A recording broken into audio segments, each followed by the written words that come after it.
ఈరోజు చూద్దరండి, వచ్చేసేయండి. బగారా రైసు.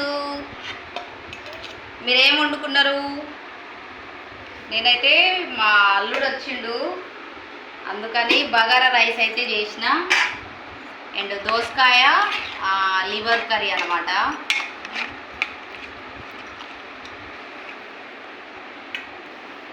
మా ముస్లి వచ్చింది, అందుకని మా ముస్లి కోసం చేసిన. బటే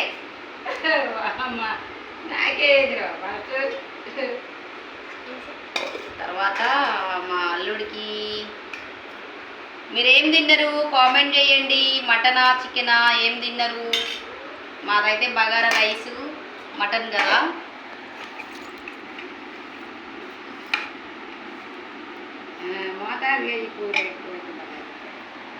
ఎట్లుందో టేస్ట్ చేసి చెప్పాలి ఇప్పుడు, ఓకేనా? కాలుతుందా? ఉందిరా, బాగుందా? ఫ్రెండ్స్, మీరేం వండుకున్నారు? సండే స్పెషల్ ఏంటి కామెంట్ చేయండి. వంట అయ్యేసరికి ఈ టైం అయింది, ఇంకా నేను తినలేదు. వీళ్ళు తిన్న తర్వాత, సో తర్వాత అయితే వీళ్ళది అయిపోయిన తర్వాత నేను తింటా. లేదంటే నాకు కూడా ఆకలిస్తుంది, పెట్టుకుని తింటే తినొచ్చు. మీరేం వండుకున్నారు కామెంట్ చేయండి. బాయ్ బాయ్ చెప్పండి. Bye bye.